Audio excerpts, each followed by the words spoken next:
The reason I'm super excited to have Josh here is because we've already had him on the show once to talk about content distribution, especially organic content distribution for B2B. And I think he just killed it. And the reason that's a very memorable episode, besides that fact that the content kicked ass totally, is because as we were talking, my wife accidentally knocked down the Wi-Fi router. So I got disconnected in the middle of the conversation with like 15 people on the call. And I was scrambling, like, what happened to the internet? And it took me a while to figure out what happened to the internet, but nobody even noticed because Josh just kept the show going, which was really awesome. So like he's just so clever.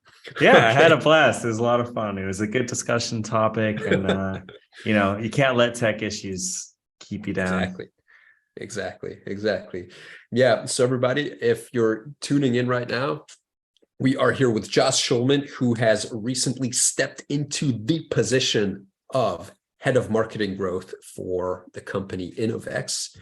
Which, you care to say a few words about the company and your role and what's going on with you? Yeah, we're a digital transformation company, mostly focused on the gaming and supply chain and logistics sector.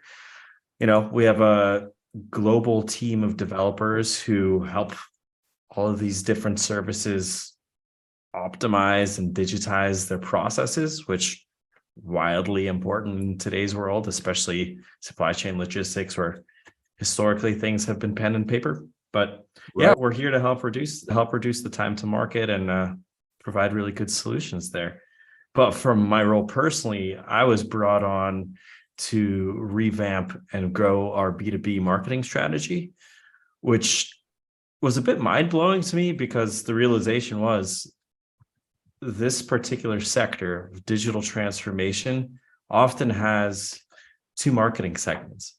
You have the B2E, so business to employee marketing, right. And then you have B2B. So the B2E segment, their entire goal, it's essentially what's in a lot of other businesses known as I think it's brand marketing or employer branding. That's what it is. Yeah. Employer branding. Yeah. So we have two. Huge. Yeah, it's huge. It's huge. Like we start. So companies bring us on and they're like, okay, help us with our marketing. And we're like, okay, let's launch this thing. And like 1 month into the cooperation, they would say, okay, but the thing is that we're winning all these projects, but we don't have people to do them. So can you help us get more people? Yeah. And of course, retain more people. So like all of a sudden we're shifting or partly shifting into what we've been calling employer branding or B2E, like business to employee. So tell us about that. Yeah, it was a wild shift. I came from B2B SaaS to come into an organization that has two completely separate, though highly collaborative marketing departments, B2E and B2B. I'm here growing the B2B side of the segment so then we can actually grow our business. And that's where the separation is. We have a very similar target audience in terms of who are we recruiting and who are we recruiting for, but the separation is what are the end goals. So B2E, their primary function is bringing candidates into our pipeline. My primary function is driving revenue. So it's been a huge learning experience shifting business segments and shifting responsibilities, going away from having a product that we're marketing into a specific service. That was a huge mental shift stuff. I was corrected 5, 6, 7 times. Yeah, we don't sell a product, we sell a service. I'm like, good point. So that was a fun shift. But it's a great learning experience. I'm highly enjoying it so far. But yeah, awesome. That's what we're doing today. That's what I'm building up from our structural end of this. That's so cool. All right. So everybody, what's happening now is that we are interviewing Josh and trying to get the little secrets out of him on what he's been up to as a head of marketing growth, because it's a very exciting question. If number one, you want to be a head of marketing growth anytime soon. Number two, if you have recently been promoted into a position where you are a marketing leader. Number three, if you are hiring or thinking about hiring a marketing leader. So this is going to be hugely beneficial for you guys. So number one, Josh, like, were you scared in the beginning? Like, did this whole opportunity, did it scare you a little bit? And I was a little hesitant to talk about that before, but we're all human. The reality is, just because you're scared of something doesn't make it any less important, doesn't reduce your impact or your value. Yeah, I was definitely scared. It was switching sectors, switching verticals, a lot of new opportunities. The other side of it is this is a completely remote role. So that was everything about this was new. So I'm coming into this role and coming in and thinking, how do I impress from the get-go? And the reality is, I impressed during the interview stage. They hired me for a reason, Yeah. So that fear, while founded, was just, I didn't let it drive me. In fact, I reassured myself. I constantly did additional research. I did validation checks regularly with my team and externally. Am I taking the right steps? What is your perception? Where do we want to go? So yes, scared, but overcame that fear. Absolutely. Yeah, like it should be scary. Like if you're going into that, I mean, especially if you haven't been in a position like this before, like of course it's going to scare you. That's because you feel responsible for results and impressing people. So that's going to put a healthy amount of pressure on you. It's just that you shouldn't let it stop you. And so let's get this straight. You are in a remote position, but is everybody else also in a remote position in the marketing or growth team? I would call it hybrid. It's, this is by and large a result of the pandemic. This Innovex has been really, really good at supporting the work-life balance of its employees. So when they switched to a remote first organization as a result of the pandemic, they kept it going even now that things are kind of getting better on that front. Yeah. Now, the other element of that is a majority of Innovex employees, and in fact, my entire team are based out of Ukraine. So realistically, they just can't go into the office every day. Sometimes it's not safe, sometimes it's more safe. Crap. How's that working out? Tell us. Like, I've been wondering. We actually work with one Ukrainian developer, and he's got a small team.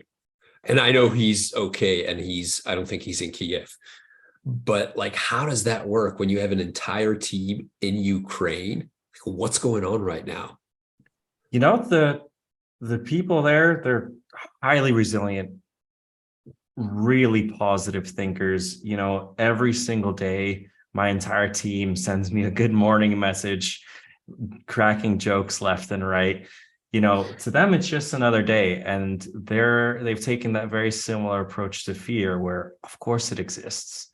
On any given day, you might hear an air raid siren going off, and that means you have to get to safety immediately.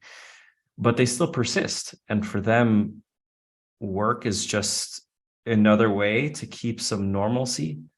And I'm so inspired by my team. It's been an absolute blast working with them, an absolute pleasure. So knowledgeable, so experienced. Great.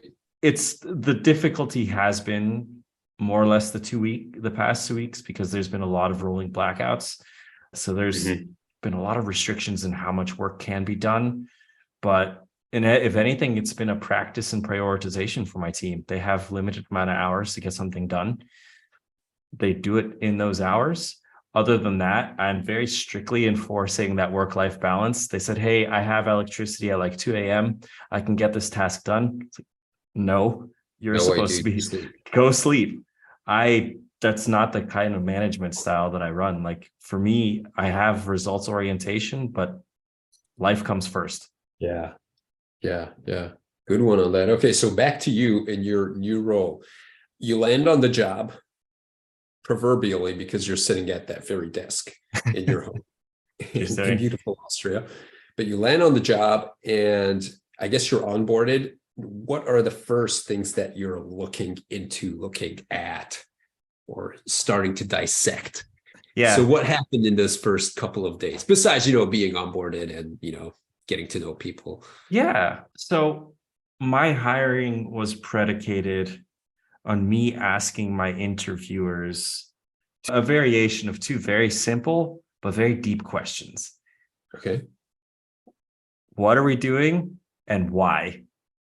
So Good I one. would go around everyone who is in one way or another connected to the B2B marketing function and the Okay. business function as a whole, and finding out what are we doing, why are we And doing it, and what impact. Okay, let's driving back to the why, and what impact does it have?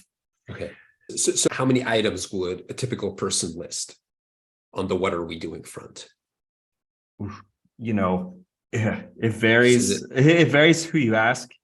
If you talk to the executive team, they might give you 3, 4 bullet points, high okay? level, and then they say, hey, talk to X person, Y person to get more information. Now, when you drill down deeper and you ask the specific contributors or other high level managers, what are we doing? Why are we doing it? That's where you can really drill down and find out all of the specific activities that we're doing within a business function. Uh-huh. So if I were to give you a number, it's tough to say, but there's some people who we spent an hour and a half to 2 hours just chatting about our competencies, our specialties, what are we good at doing, where can we see improvements. And then there's other people who just gave you a 1 sentence answer and you just have to keep asking questions. So it varies person by person completely. Okay. All right. Did you go into any business metrics, CRM, whatever automation platforms you're running that has data? So like, was that part of your drill? Yes. Twofold. Okay. Absolutely. You have to look at the metrics. Finding the right metrics was also a learning experience for me too, because coming out as initially a contributor, you look at very so-called top of the funnel metrics. So just web traffic, high level, very high level. What's our web Okay. traffic? How many leads are we generating? But when you get to this executive level, you have to look much deeper down. Like, what's the revenue that the organization is making on an annual basis? What's the pipeline looking at? What are the deals that we're looking at? Who are we working with? Who are our customers? What impact? The other things that I was trying to gather was, where has marketing had influence? And we have some fairly good metrics and fairly good tracking, but there's a lot of data points that are missing. So of course, I've seen a lot of communications that say, yeah, marketing shouldn't be held to a lot of metrics. There's a lot of activities like brand that kind of just need to be run, but you need to make some data-based decisions. And these are some things that we're working at improving today. So what are the data sets? How do they connect between one function and another? I would say that's another pain point I addressed. Completely different CRM, but I can dive into that a little bit later. Okay. Different CRM that I was typically accustomed to and trained in. Oh, okay. In my Okay. past. What CRM is that? Is that a custom solution or? We use Zoho, which is, I didn't even know Zoho existed as a CRM platform until I joined Innovex. I historically had only known about the two other big players, Salesforce and HubSpot. Yeah. And those were the ones that I was traditionally trained in. Zoho is also a fairly good tool. They have a lot more than just basic CRM. They also do HR, people management, finance. So it's a super robust tool. Yeah. It's just a matter of unlocking and, connecting all of these different functions. That's the next step for us. Yeah. Yeah. Cool. Okay. So you're looking at the high level data. You're looking at how does stuff connect to revenue. So how do activities connect to revenue wherever it makes sense to connect it to revenue? Yeah. And so what did you find? Like any surprises or anything that like changed your thinking about the company and where you're going? Like, did you find any skeletons in the closet while looking at this? I wouldn't call it skeletons. I would call it one of the reasons that we brought me in, which was determining what are the gaps in our marketing function. So what you might find if you look at my profile today on LinkedIn is that I'm hiring quite a few positions. And that's because we've addressed these, we found the gaps. I found the gaps and we're starting to address them. So we have some very, very well refined ABM processes. I was super pleasantly surprised. Our marketing team knows our ICPs well. So does our sales team. And that's fantastic. And the communication between marketing and sales, some of the best I've ever seen. Now, refreshing. The missing piece, however, is from the marketing side, how are we distributing some of the content that we're generating? What is the quality of the content that we're putting out there? And how can we improve it? So what I found was, hey, our content, we have a lot of it, but it can be improved. We need a more strategic approach to this. A lot of it is oriented around just doing, like, let's push out a blog, let's punch out an email. But from the B2B side, what else are we doing? What other content formats, what kind of assets are we creating? Is there a definitive schedule? Can we predict how much content we're outputting and what kind of impact it has on our business? Today, we can't, but that's one of the things that we're building. I'd like to bring in a performance marketing manager to help launch our distribution strategy, which, create once, distribute forever. That means you don't only distribute through email, you don't only distribute through LinkedIn, find all the other channels. Everything else, the whole shebang. Exactly. And then from the content side, I'm bringing in a head of content to come together and to help drive that strategic element of putting together a definitive calendar that addresses our well-defined ICPs and, fills in that funnel and all of the touch points that we need. And I know a funnel is a little outdated, but you still need to have it as a foundation. You can have all as a mental construct, you got to have it. You can't get around it. Like, you can screw around with the flywheel and whatever, but you still got people who are unaware. You've got less people who are aware, and then even less people who are, considering. Like, there's no way to get around that. So it shouldn't be viewed as a curse word. It's still a useful construct. It's just about thinking about the touch points and making deliberate decisions about how you create and distribute that content. If something's public facing and it's bottom of the funnel, so to speak, you're going to put it out there. Someone who may not be your target audience can get that bottom of the funnel content. If they've read it, then cool. That's fine. That's not a problem. But if it's not intended for them, you just have to do your best to ensure that you're not delivering it to them. It varies. It's an experiment. There's a lot of different tests that we can run out there, but funnel is important to at least begin with. Yeah. Okay. Two things that I'm reminded of. Number one, you were touching on the topic of a buyer journey with content and everything.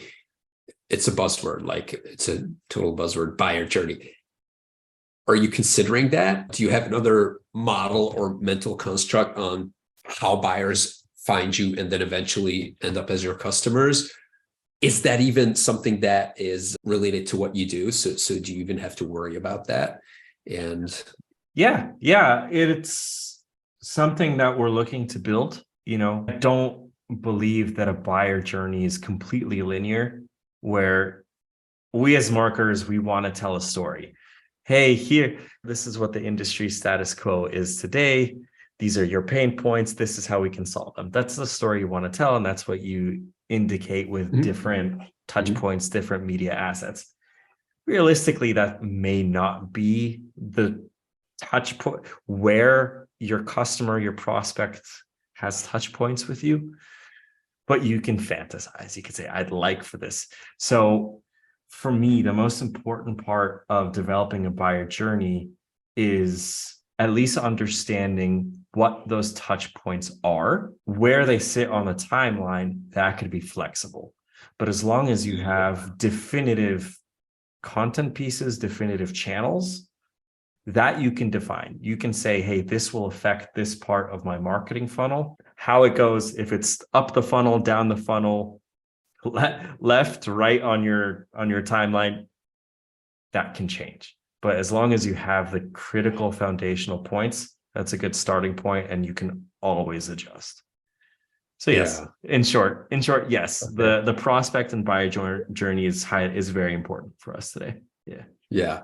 And did you do any customer interviews? So have you been talking to customers? I'd love to. Uh-huh. But I did have a discussion with Forrester in my early days, and their current framework, the messaging that I found they use very often is marketing needs to be customer obsessed. And I was like, oh, I agree. I didn't need to be told that, but I agree. And yeah, I'd love to. Today, very honestly speaking, I have to come up with a pitch to our customers and to our sales team. Why should you speak with me today? It's in a lot of cases when you reach out to a customer, especially as a marketing executive, there might be the assumption that you're reaching out to do a case study, which I think you'd love to discuss. But my perception is speaking with customers shouldn't be always oriented around creating a one-for-one case study or testimonial. I'd like to understand, what are these customers' pain points? How did we solve them? Or how did we not solve them? What are the most important things for these people? Even if that's not information that we end up sharing externally, that's Mhm. critical for how we as a marketing team think in the future. And it'll help inform us, and by extension the rest of the team, how we can improve our service offering to these specific customers, or maybe not directly to their competitors, but to other people's in their to other organizations in their space. Yeah.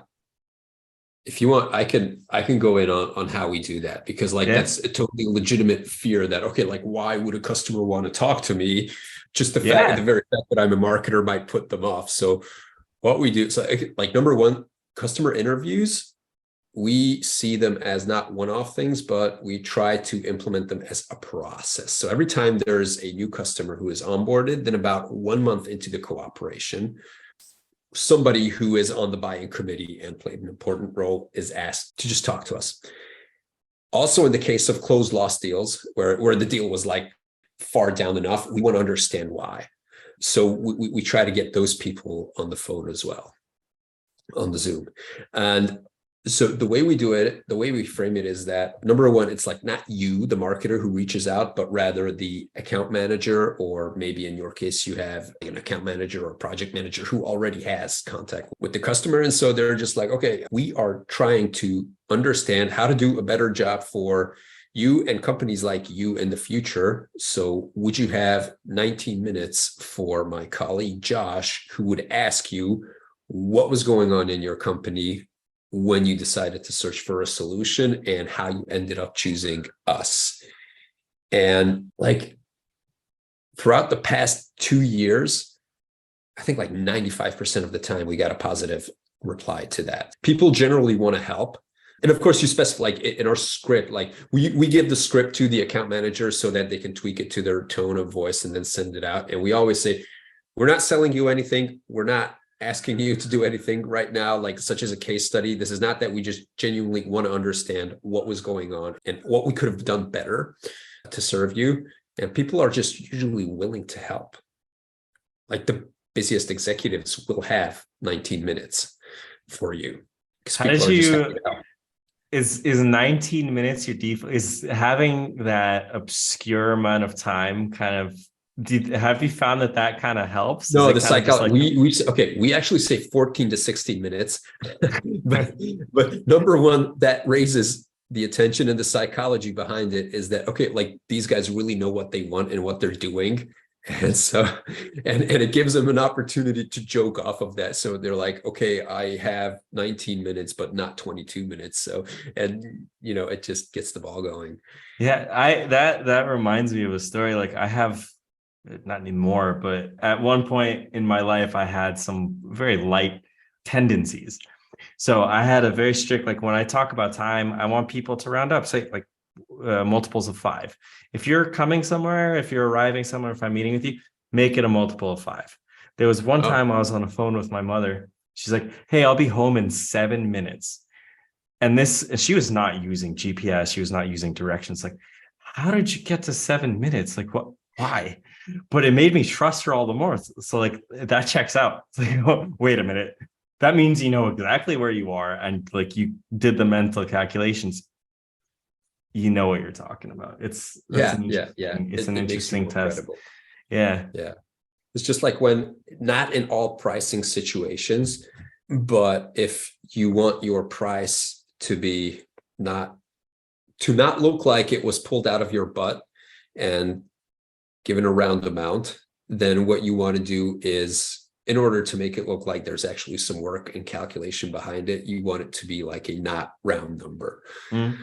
So you can say $23,850 for whatever you're doing or selling.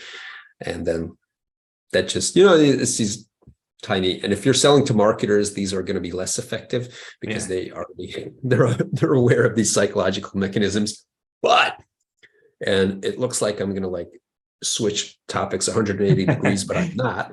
What we started talking about in the beginning of this conversation was that research in question, the LinkedIn research. And because we're talking about data right now, it makes sense to like bring that into the conversation. Okay, so everybody, you might have come across this piece of research by a really good company from a guy who obviously knows what he's doing on LinkedIn.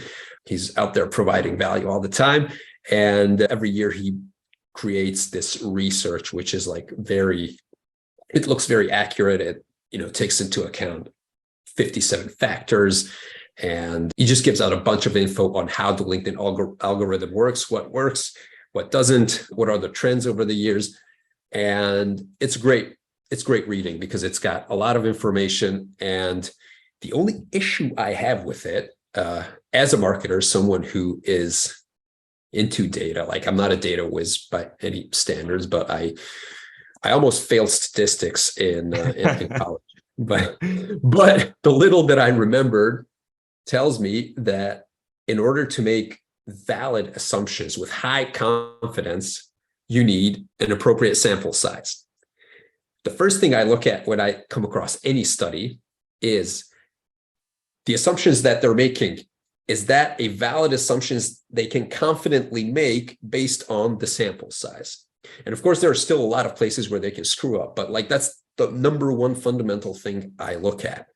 And in the case of this research, they said they were observing 9,500 posts, which is not a lot at all, considering that they were observing about 30 different factors that affect the reach and engagement and whatever. And to make matters more difficult, these factors highly cross-impact one another. So if you want to make a valid apples to apples comparison, you've got to like strip away a bunch of things.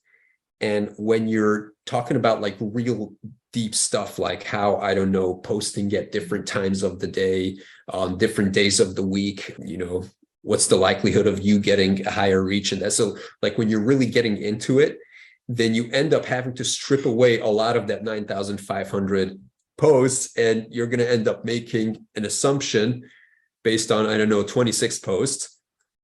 And the way they communicate it to you is that, okay, so this thing impacts reach by, I don't know, 56%. Or if you do this, you're going to get a 2.3x in reach. And what they don't tell you is how confident they are in that data.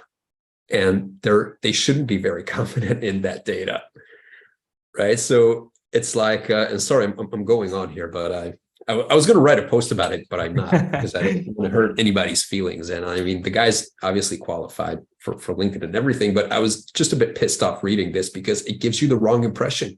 It's like a meteorologist telling you today on November 10th what the weather is going to be like on Christmas Eve.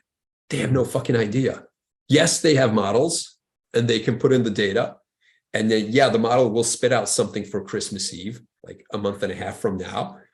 But he's also going to tell you that our confidence in that is like 1%, meaning there's a 99% chance that it's not going to be like that on Christmas Eve. And that report was very much like that, in my opinion. But still, like the general observations, the trends and the tips it gives you, it's totally valid. So it's good. Read it and whatever. It's just I find that kind of content and those kind of reports as reasons to run additional experiments.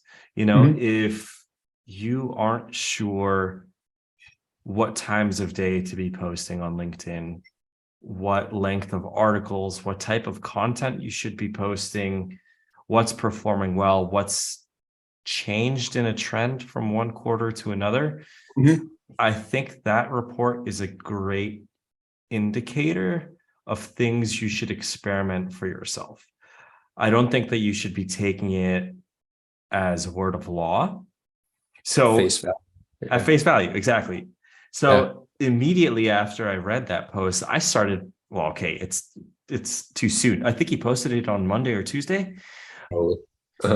And I started testing out some of the findings. So for example, one of the findings in the report was make your posts between 1,200 to 1,500 characters.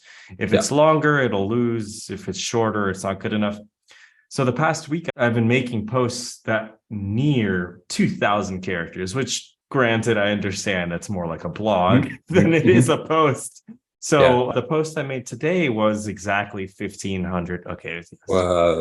Exactly 1,500 characters. So I had a bit of reduction to do. And it's doing better than my posts on the past few days. That's good. The other part that's also not necessarily an indicator, because the post that I made today also has a different subject matter than the posts I made the past few days. Past few days, posts were about mission statements. Post today is about content marketing. So it's a mix, but that's exactly my problem. You see, like there are just 9,700 other factors from the topic, from the time of day you post, whether you have a picture or not. And it's just very hard to tell anything meaningful with high confidence from that amount of data. I can tell you there was a few findings from that report that I immediately saw were true. So I don't know. I read through most of it. And one of the findings was if you add a connection, you will immediately see their first 2 posts within 24 hours. True. If there is a person on LinkedIn you're following and they haven't been in your feed in a long time, and you view their profile, when you come back to your home feed, their post will immediately be there. True. True. Absolutely true. This also kind of works because I've been sharing a bunch of LinkedIn content with my team just to kind of give them a bit of my perspective. So there was a few creators that I like to follow that I sent to them, and then I had to go to their page to capture their URL. Next day, they're back at the top of my feed. I'm like, yes, finally, I've missed seeing this person. So there's definitely a lot of merit to that report. I absolutely just wouldn't take it at face value. It's like, it's to me an opportunity to experiment, which I think marketers who don't experiment are missing out. If there is something that works well, great. That's an opportunity for you to run that, but run some tests on the side. Of course, be careful what you're testing and make sure that it's deliberate. But, these kind of reports, I find them interesting. I'll read them more often than I won't. I think that they provide good opportunities for testing and validation. Yeah, that I totally agree with. Yeah. By the way, experiments. I think marketing should be like almost synonymous with experimentation. So unless you are in a very conservative industry with like a very corporate, very enterprisey, where marketing doesn't really matter. Like, I don't know if you were selling mining equipment. I might be wrong about mining equipment, but that looks like like super traditional conservative industry, or you were selling mines, for example, like your military equipment. Like I can imagine that marketing doesn't have a lot of say. So it's like old school stuff where all marketing does is PDFs and brochures and events. But even then, experimentation should be like a tiny part of your budget and efforts and resources. And then the further you get to being a new business or a marketing department that's just launching, or a business operating in an agile environment, in a competitive environment, like the more resources you should be allocating to testing and experimenting. Mm-hmm. And I would also argue that people who are coming into a role like myself, so new marketing leaders, you should be absolutely open to experimentation. I think we might often fall into a trap of, I had a lot of experience and this really worked well at my previous organization, or this really worked well for this industry, and wanting to apply it one for one and not necessarily taking the feedback of the other people on your team who may have that experience. So I think instead of putting yourself in that box of saying, hey, I know this works well, I know this worked well, especially if you're coming into a new marketing leadership role, be open to running new tests. Absolutely. Yeah. There are things that I know or I thought worked well, and I've come to my team and I said, hey, why are we doing this? This doesn't work well. And they said, yes, it does. Like, okay, let's see it. Let's run a test. Let's run an A/B test. If you're right, you're right. Oh, listen, hold on. Okay, it's obviously not that black and white. Yeah. But there's a couple of things that I'm kind of pushing to experiment with a little bit further. And I encourage being proven wrong. I love it. I love it because, hey, I'm confident I'm misattributing this quote, but there's a quote that I absolutely love. If you're the smartest person in the room, you're in the wrong room. Yeah. I love it. Yeah. I don't want to be the smartest, but I want to be I want to be the dumbest person in a room. So everyone tells me what I don't know. Learn the most. Exactly. Yeah. So, but I would check, run tests, be proven wrong regularly, and continue asking those questions. And I'm still every day. I have, you can ask any of my team members. I'm asking them like 5 to 10 questions a day. Why are we doing this? How does this work? What are we doing? Did we try this? How's this perform? Yeah. So you're encouraging experimentation and Absolutely. like really backing up and being very conscious and intentional about all the activities that you're doing, because like 80-20 is a huge thing. It's a huge thing, Pareto's law. So you could probably throw out 80% of your activities and then still retain most of your results as a team. And that's probably true for any company, which is scary if you think about it. Yeah. And so that's like another ongoing quest to constantly like look for ways where you are focusing on the 20% of the effort that gives you 80% of the results. And it's not always 80-20, but it's always a lot to a little, or a little to a lot. So Josh, did you come into this role with expectations like, I'm definitely going to run a campaign like this, I'm going to do an initiative like this, I'm going to run PPC, or did you have any like set expectations or plans as to what you were doing, or did you just leave it? My expectations were that I want to be surprised. I didn't want to come in with a plan because, to my last point, any of my previous experiences may not apply one for one. My expectation coming into this role was I'm going to ask a lot of questions and I hope that people answer them. And if they don't answer them, I'm going to keep asking anyway. So that's the right mindset. So yes, I do want to build campaigns. I do want to optimize our processes and add all of these new things. But I didn't come in with a defined strategy because I needed to understand what we were doing, what was working, where there's some redundancies, where there's some gaps.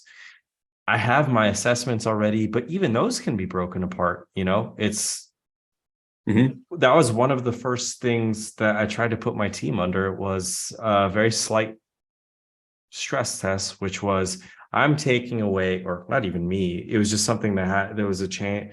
There was an organizational change before my joining that left a gap in our distribution function. Okay. And one of my team members said, hey, listen, if we're not going to have this person, we're going to be running behind.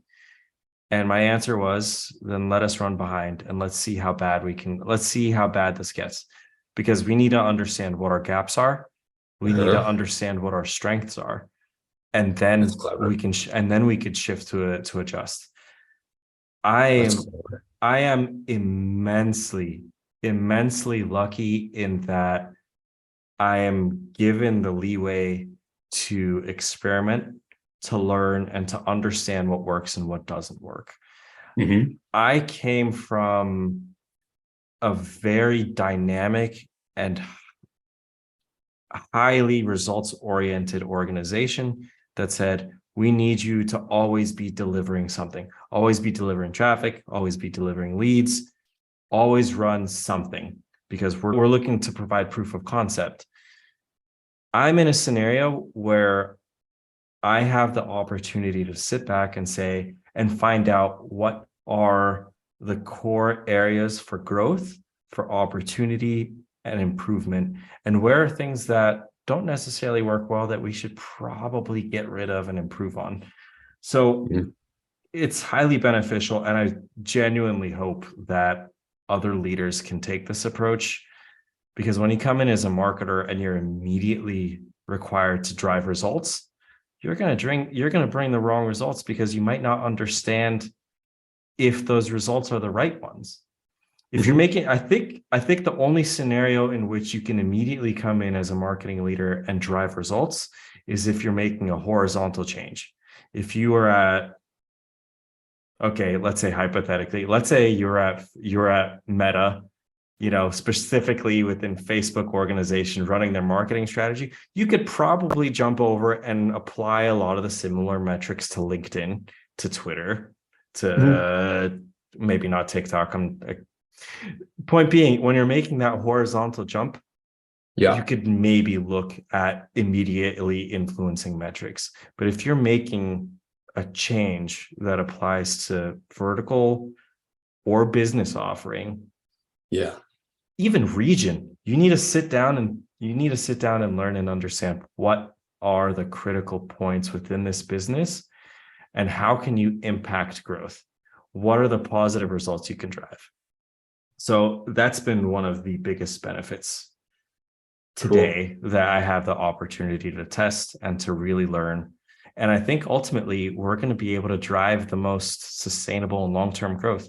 It's not going to be the short-term wins like, oh, I brought in 500 leads. Are those the right leads? Yeah. They would. Yeah. But what I can say is, hey, 6 months from now, I could probably bring you 500 leads, and these 500 leads will be the ones that you need. They'll be exactly the right ones. But sorry, that's very, No, it's totally cool. Follow-up question to that. I'm assuming you didn't have, or you don't have any like KPIs that you're responsible for, or maybe you do a few, but like, are there like strict expectations on, Josh, you have to get to a certain point in this KPI, in that KPI? I adopted the KPIs of my predecessor. And again, this is one of the things that I'm super thankful for.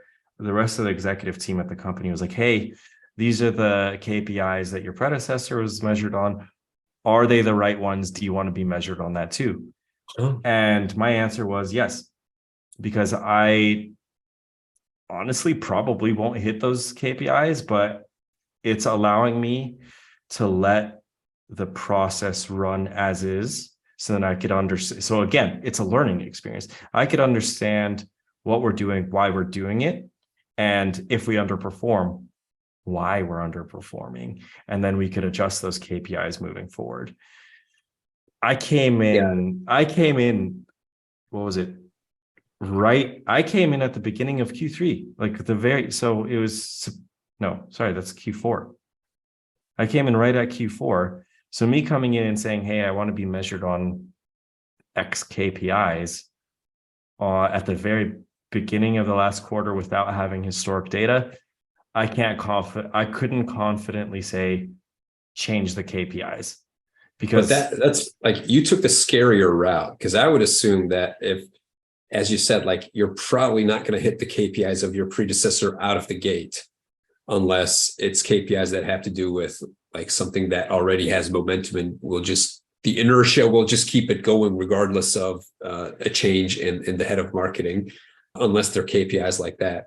But like, I would think the safer option, like if you were to cover your ass as a new employee at a company, was to, okay, let's just get like totally new KPIs so that you can't really compare. Yeah, and I think if you set new KPIs without understanding the environment, you're setting yourself for short-term success, but long-term failure, you'll be reactive instead of proactive. I may not hit these KPIs this quarter, but at the same time, this is giving me the opportunity to plan out the KPIs for 2023. And the other KPI that I had was oriented towards, it's a much more qualitative KPI, which was run an assessment of the team. What are we doing well? What are we doing poorly? So that's where there was the middle ground where, the fire isn't under my ass to deliver on results that I don't really fully understand yet. So it was a good balance, but yeah, I don't agree with the methodology of come in and change something immediately. You're setting yourself, you need to be asking the question, why were things built this way? Let's throw some shade at our favorite social media tycoon, Elon Musk, who came in and bought Twitter, and without ever asking the question why, decided to change everything, fired half of his workforce, wants to implement a paywall to verification. He wants to do all of these things without a single time asking, why did we set this up this way? He came in as a consumer and said, I, as a consumer, want to see these things without understanding the parameters behind them. So it's, you have extremes on both ends. I found that, I set myself to have KPIs for 2023. That's aggressive enough. It's 3 months to understand the business, build out the marketing structure that I want to have for us to succeed in the long term. But at the same time, it's also, hey, how's the function running today? What's working well? What's not working well? What are the gaps? Right. Okay. Yeah. So for those of you joining us, Josh is talking about his experience as a new head of marketing after about 65 days in the role. And what I'm loving about this conversation is the beginner's mindset. Like he's going in, he's assuming nothing. He's got no ego. He's dying to be proven wrong. And he's asking why like a child all the time, probably annoying some people in the process as well. Maybe. That's okay, but that's okay. So I'd rather ask some. Yeah. Sorry to interrupt. I'd rather ask someone 3 or 4 times, why are you doing this way? And, them getting annoyed with me, but at least then I have confirmation that something is done a certain way and that there's rationale. A colleague of mine informed me that that's the Toyota method of asking why multiple times. But anyway, sorry, I cut you off, please. I think you were, I think no, that's it. That's what I love about your mindset and your approach, like being super intentional, beginner's mindset, and ask a lot of questions, assume nothing. Like so far, I think in a nutshell. But I'm about to ask the most intriguing and scary question. And I'm going to try to phrase it in a way that doesn't scare you off. Yeah, that's right. I hope you don't like hang up right after I ask this question. Okay, because it could be sensitive, but I'm going to go for it anyway. So we all face, and it's a totally natural thing to be facing disagreement in our approaches, especially if you're coming in from the outside. People have been doing things their way and you have some strong convictions. And when you're bringing in your new approach and your new perspective, you're guaranteed to have opposition. And the opposition could come from, or most of the time, or a lot of times, or when it's problematic, it comes from like the executive level. And again, it's like a totally natural thing in life. So you're almost never going to have people like with arms open wide and accepting everything that you say. So have you faced disagreement or lack of understanding about your approach and what you want to do, or are you not there yet? So have you not yet communicated your intentions and your approach? And can you get buy-in for everything that you want to do, or do you struggle with that? That's a long question, isn't it? I was just asking one thing. I try to make it. No, I get it. I can summarize. I've been again, this is another position where I've been very lucky with how open Innovex is to developing as an organization. They have not outright denied any idea, but they do come back. If they don't necessarily agree at the outset of an idea that I'm proposing, the first question is, bring me the proof points to support your assertion. So prove to me your assertion. They don't outright say, no, this is wrong. They want proof. That's a culture thing. Which is great. It's amazing. And it also puts the challenge on a leader like myself to defend my values, my assertions, and which is something you should be doing anyway. You should be doing it anyway. Yeah. So that's why I'm happy to answer that question. I've been super, super beneficial to have that type of executive team amongst my peers who are open to that level of feedback, and they provide that level of confidence in me. And when they have questions, they say, bring me the proof points, which is highly valuable. Totally but from the other side, if you do experience a lack of buy-in from upper management, from your peers, from the team who reports to you, my methodology has been validate and confirm the person's concerns, understand why they disagree, and then have open discourse. Be very transparent. My theory, my strategic goal here is in place because of XYZ. This is what I want to achieve. This is why. And you discuss it. It needs to be a conversation. It needs to have a feedback loop. I have encountered that with my team, not with the executive level, but with my team. It's been exactly like that. That's how I've gotten buy-in, by being brutally transparent. This is what I want to achieve. Were you the one taking the new idea to the team, or were they bringing something to you? I was bringing the new ideas to the team. And so they were skeptical. Yeah. Some of them, just healthy, like a healthy amount of skepticism is like, of course, it's like, it's like, hey, we might have tried this way 3 years ago and it didn't work. It's like, okay, well, my follow-up was, who is the target audience then?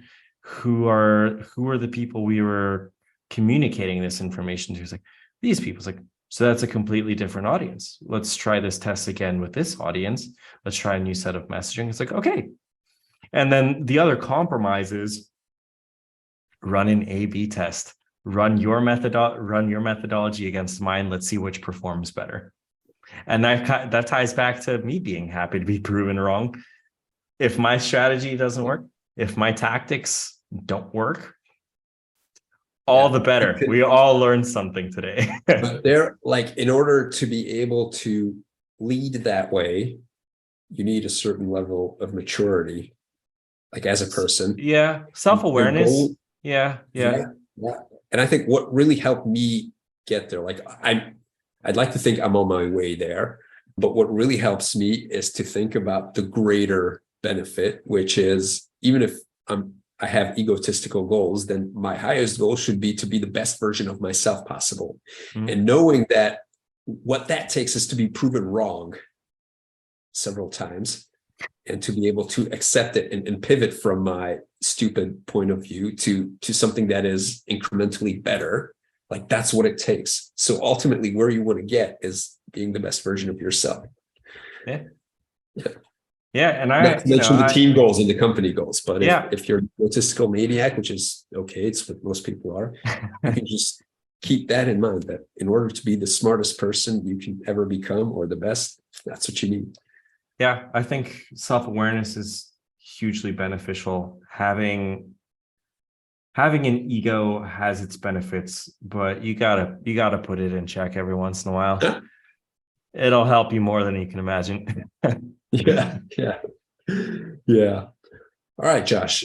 I could ask you a couple of other things for the coming 5 hours, but you might have to be leaving. So like we're over an hour right now. Yeah.